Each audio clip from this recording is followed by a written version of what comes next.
All right, back in the basement again today. Training video. I have an RPE 10 set of high bar squats I've been doing on the transformer bar. I think I might throw chains on this one just because my past data history from my top sets have chains, so we'll see what we work up to. I did get the Texas 29mm bar in that I mentioned last week in today, so I might use it today, although I typically haven't been using a power bar for today's movements because I have the transformer bar work. For deadlift work, I actually have been using a deadlift bar on some of the paused work I've been doing, but we'll see. But you should see that Texas power bar video this week.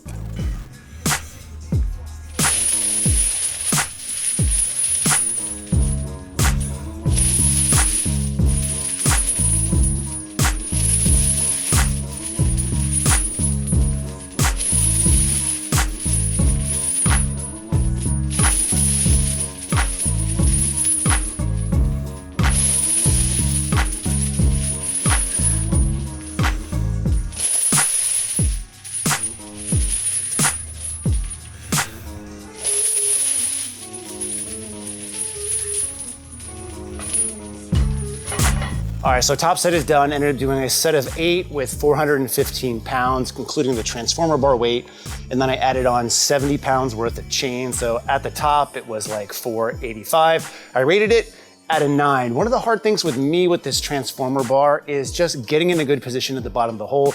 A big part of that is because these handles are just so long and they're awkward and they cave in. So where you grip it down here at the bottom, I want to kind of tuck in and get tight like I would with a safety squat bar, but because at the hole, these handles are so long, I don't really know what to do with my arms. So some people will flare them out. Sometimes with you watching my videos on the pause, I'll just even get my forearms on my legs.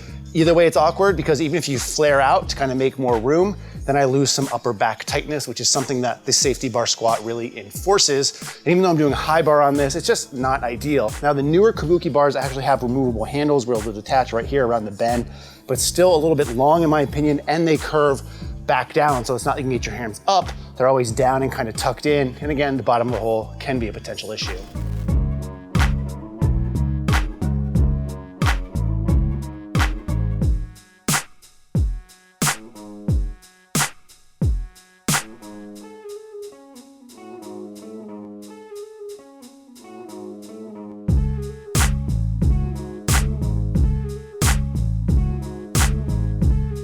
All right, so one of the things that I tend to do on my RPE 10 weeks, especially during the hypertrophy blocks on Juggernaut, is adjust things a little bit to my liking. So what that usually entails is after that top RPE 10 set, I'll usually drop volume, drop intensity, or in some cases drop both like I'm doing today. Now my thought process behind this is, look, I wanna put all of I can into that very top RPE 10 set. I'm really gonna go for it in most cases. And if I feel like I accomplish that, I'm gonna back it off a little bit on the other work for that movement, and even in some cases for the day. Now for me, it's day one. I'm also 100 days out from my meet, really pushing myself where I could potentially get injured or maybe tire myself out for some of the other RPE 10 work this week. Just isn't worth it to me at this point. Not to mention, missing a set or two isn't going to hurt when in the long run, my recovery is going to be better for it. So I'll do that as necessary. So case in point today with the high bar squats, instead of 5 sets of 8 at 355, I did 3 sets of 8 at 325. So dropped it 30 pounds, took the chains off and cut the volume a little bit. Overhead press, which I think you just saw if I put this together right in chronological order. Instead of 5 sets of 10, I'm doing 3 sets of 10. And now I'm gonna go move on to deadlift. So let's go ahead and get to it.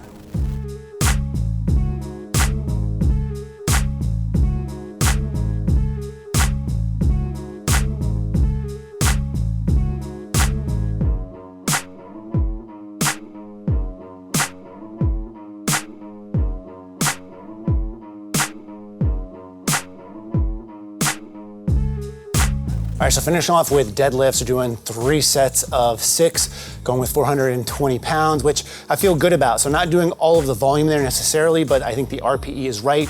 You're gonna call it there, so not doing any other accessory work. Like I said, I gotta get back to work.